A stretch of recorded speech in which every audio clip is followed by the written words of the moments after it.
अस्सलाम वालेकुम, मैं होस्ट हैं, आप देख रहे हैं नया पाकिस्तान। इस टाइम मैं चीफ मिनिस्टर हाउस शावर में मौजूद हूं और इस टाइम मैं सूरत हाल से आगाह करता हूं, सूरत हाल बताता हूं कि सूरत हाल क्या है।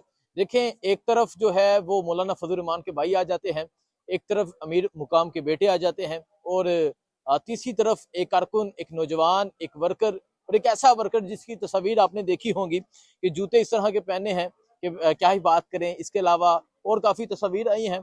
मुराद सईद के साथ हथकरी में तस्वीर, एक ऐसा वर्कर जो 2006-7 से चला था और आज वो सीएम के लिए अपॉइंट है, सीएम के लिए नामजद है। तो यहाँ पे आज की सूरत हाल भी बताता हूँ। एक तरफ वहाँ तैयारी है, एक तरफ यहाँ तैयारी है, लेकिन मैं जो सबसे अहम और सबसे ज़रूरी चीज़ है वो आपके सामने रखता हूँ, क्योंकि ये सोचा जा रहा है कि पाकिस्तान तहरीक इंसाफ के कितने MPs जो है वो इमरान खान के साथ खड़े हैं, यानी सुहेल अफरीदी जो उनके नुमाइंदे हैं उनके साथ खड़े हैं, और कितने हैं जो छोड़ के जा सकते हैं। इस टाइम सीएम हाउस के अंदर से आया हूं और एक चीज वाजिया तौर पे बता दूं कि 91 जो है वो इस टाइम अंदर मौजूद है और ये कहा जा रहा है कि इनकी कोशिश है मजीद को भी ऐड किया जाए। मतलब तरीक इंसाफ का एक भी MPA जो है वो पार्टी छोड़ने को तैयार नहीं, वो दूसरी जगह बैठने को तैयार नहीं, वो दूसरी जगह वोट देने को तैयार नहीं। और रात के इस वक्त तक यहाँ तमाम MPs मौजूद हैं और अहम इजलास जारी है। तहरीक इंसाफ के इस्लामाबाद से तहरीक इंसाफ के मरकजी कायदीन भी यहाँ पहुंचे हैं और यहाँ पहुंच के अहम इजलास जारी है। सुबह ये तमाम लोग एक काफिले की सूरत में जाएंगे, असम्बली जाएंगे और असम्बली पहुंच के वोट जो है वो कास्ट किया जाएगा। पहले मैं आपको यहाँ सीएम हाउस की सूरत हाल दिखा दूं। आप खान साहब भी आए हैं जी, कैसे हैं आप? ठीक है, अल्हम्दुलिल्लाह। आप लोग को मैं सलाम भी पेश करता हूँ। बहुत शुक्रिया, बहुत शुक्रिया। बात करते हैं आपसे। ये वजीरस्तान से हमेशा डयाला जेल भी पहुंचते हैं और जहाँ दिखाते जाएं जी, ये आप देखें यहाँ पाकिस्तान तहरीक इंसाफ के जो वर्कर्स हैं वो इस टाइम तक पहुंचे हुए हैं। जो MPs के साथ आए हैं वो लोग यहाँ पर मौजूद हैं और ये सूरत हाल है यहाँ पर सीएम हाउस में।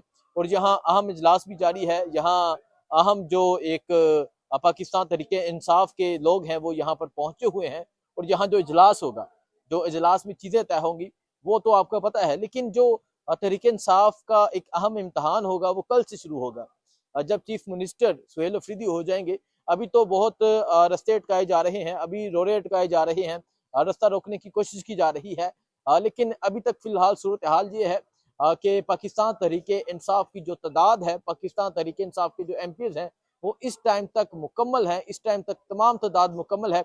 एक भी MP जो है वो पार्टी छोड़ने को तैयार नहीं है।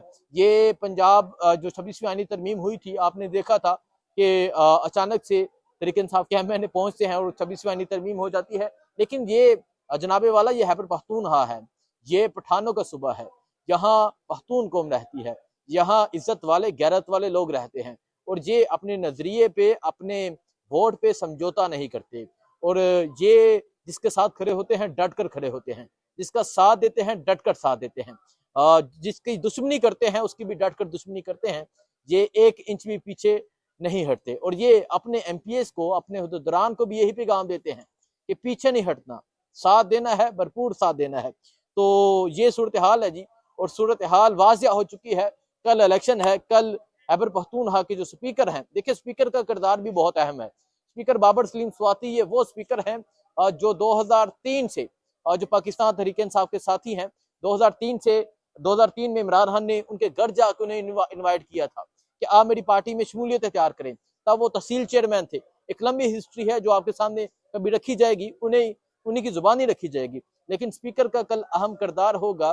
कल स्पीकर सुबह इजलास बुलाएंगे और जब सुबह इजलास तलब किया जाएगा वहाँ पाकिस्तान तहरीक इंसाफ के लोग होंगे, वहाँ मौलाना फजल रहमान के लोग होंगे, वहाँ JUFA यानी मौलाना फजल रहमान की जो पार्टी है उनके लोग होंगे, क्योंकि उनका भी उम्मीदवार है।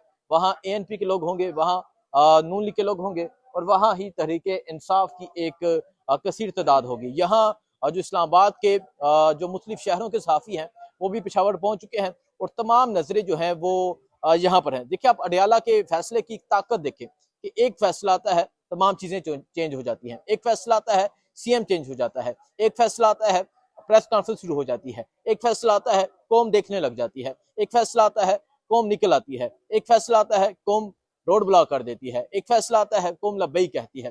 तो कल अहम एक दिन है और कल के दिन के बाद मैं एक बड़ी पेशरफ्त बता दूं और एक बड़ी खबर बता दूं, मुमकिन ये है कि कल अगर चीफ मिनिस्टर जो मुमकिन नजर आ रहा है और जो एक मुमकिन होता हुआ नजर भी आ रहा है, क्योंकि तहरीक इंसाफ के पास वाजिया अक्सरियत है, कल chief minister Khyber Pakhtunkhwa Sohail Afridi assembly से मुंतब होते हैं तो परसों का दिन उनका अडयाला जेल होगा।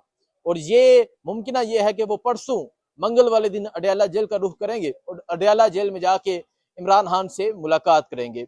सो सुहेल अफरीदी एक वर्कर है, उसके वर्कर होने की ही तकलीफ है कि क्यों ये किसी जर्नैल का बेटा नहीं, क्यों ये किसी कर्नल का बेटा नहीं, क्यों ये किसी ब्यूरोक्रेट का बेटा नहीं, क्यों ये किसी पॉलिटिशियन का बेटा नहीं, क्यों ये किसी बड़ी कारोबारी शख्सियत का बेटा नहीं, क्यों ये एक आम गढ़ से उठा हुआ नौजवान है।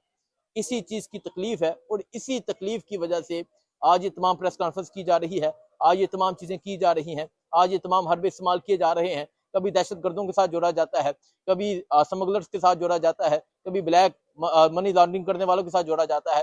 तो ये तमाम चीजें चल रही हैं, लेकिन कल का दिन आपको दिखाएंगे, कल की सूरत हाल आपको दिखाएंगे, तमाम चीजें आपके सामने रखेंगे।